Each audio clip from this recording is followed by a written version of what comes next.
Bom, alunos, vamos lá para mais uma aula sobre a água, tá bom? O tema da aula de hoje é Água e Cidadania.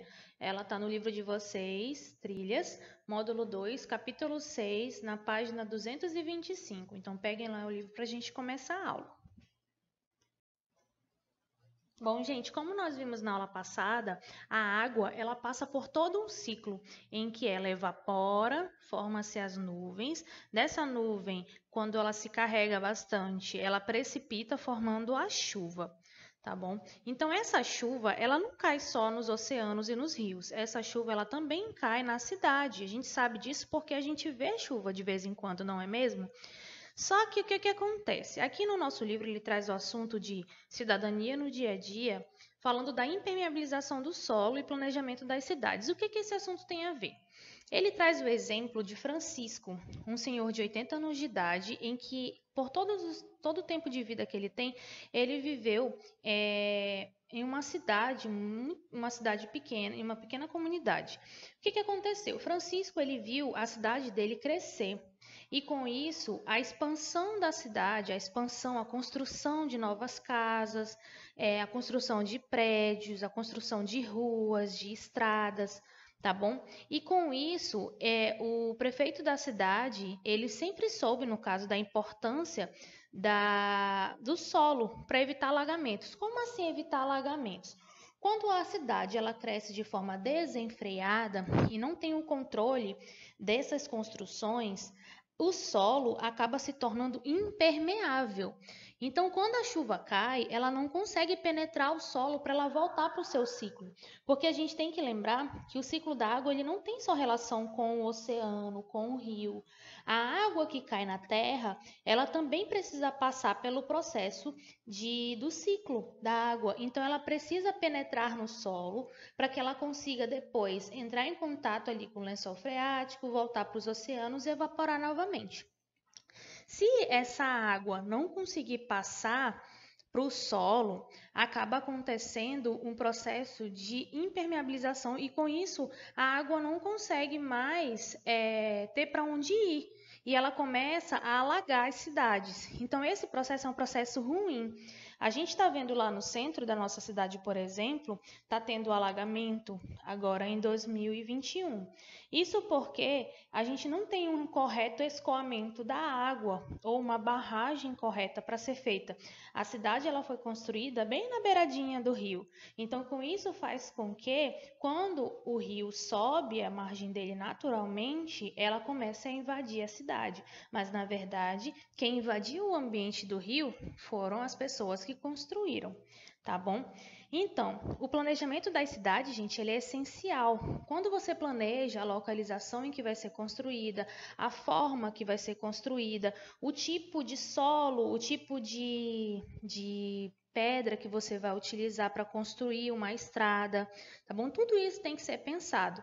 Por exemplo, existe diferença entre os espaços dessas pedras que são colocadas aí, ó, que vocês estão vendo no livro, para fazer uma calçada. É diferente de uma calçada que é feita 100% de concreto, onde não tem para onde a água passar, tá bom? Então, dessa forma, tendo esses espaços, a água consegue entrar para o solo, entrar e ser absorvida pela terra, e isso vai diminuir a possibilidade de ter uma enchente, uma alagação nesse local. Tá bom? Então, tudo isso faz parte do planejamento do crescimento urbano, do planejamento do crescimento das cidades.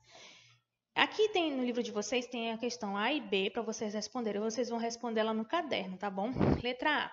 Na cidade onde você vive, existem áreas verdes ou calçadas permeáveis? Caso necessário, faça uma pesquisa sobre o assunto. Lembrando que áreas verdes, calçadas permeáveis, são áreas em que a água consegue ser absorvida. A água consegue ser absorvida pelo solo. Então, pergunte do seu pai e da sua mãe se próximo à casa de vocês tem essas calçadas permeáveis que conseguem absorver o solo. Escrevam no caderno. E letra B. Como você acha que os cidadãos podem ajudar a reduzir a impermeabilização do solo? Você acha que a gente consegue fazer alguma coisa para reduzir essa impermeabilização? Pergunte aí do seu papai e da sua mamãe e anote a sua resposta no seu caderno.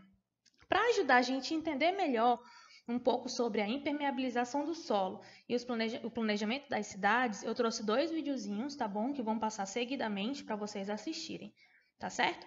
Então, é isso. Assistam o vídeo e qualquer dúvida a gente tira na sala de aula. A cidade é a melhor invenção da humanidade. Como ela se constrói e como ela funciona influenciam diretamente na vida das pessoas. Planejar a cidade é pensar, principalmente na qualidade de vida das pessoas. No último século, as cidades brasileiras cresceram muito rápido. E na maioria delas, as pessoas foram construindo seus espaços sem pensar que estavam construindo também a cidade. Aí, a falta de planejamento vira falta de saneamento, de mobilidade e de segurança. Vira puxadinho, gato na rede elétrica, degradação do meio ambiente, gambiarra e cheiro de podre. Vira falta de moradia, falta de água e falta de respeito para todo lado. E ainda assim, a cidade tem que continuar. Só que a cidade não pode ser baseada na falta, justamente na falta que o bom planejamento faz. A forma como as cidades são planejadas e se desenvolvem mudou bastante nos últimos 50 anos.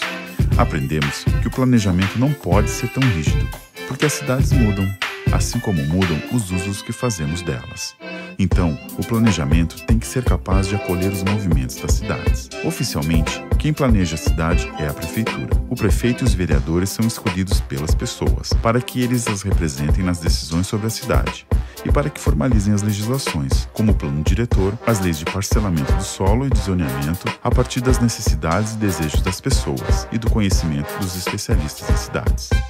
O planejamento básico da cidade começa pelo sistema de água, esgoto e drenagem, desenho das ruas e calçadas, implantação da rede elétrica de comunicação.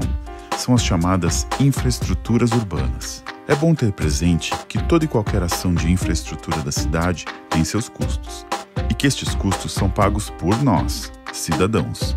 São os impostos recolhidos que financiam as melhorias para a cidade.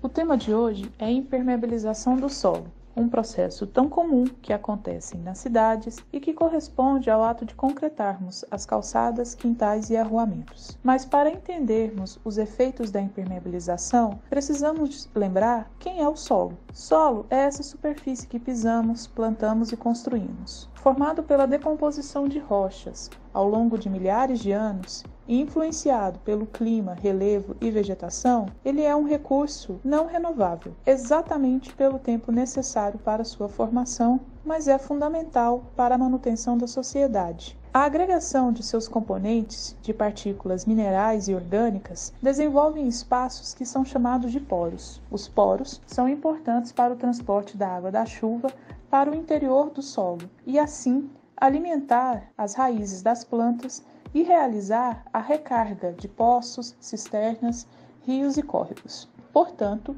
quando concretamos as calçadas, quintais e asfaltamos ou pavimentamos as ruas, afetamos diretamente a nossa relação com o solo. Impedimos a entrada de água no solo.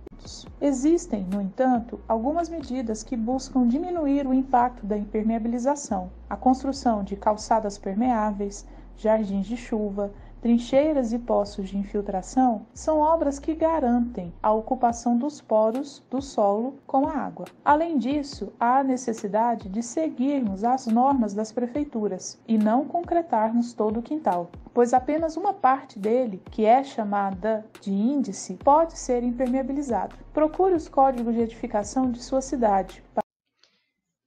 Gente, só para contextualizar um pouco sobre esse assunto relacionado aqui na nossa região, aqui eu coloquei 3 imagens do nosso centro da cidade, em períodos de chuva, né, que é esse período que nós estamos agora.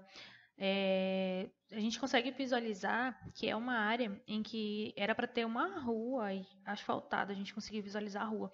A gente não está conseguindo visualizar a rua justamente devido ao fato de que essa área ela foi muito impermeabilizada, ou seja, é uma região onde não tem para onde a água escoar.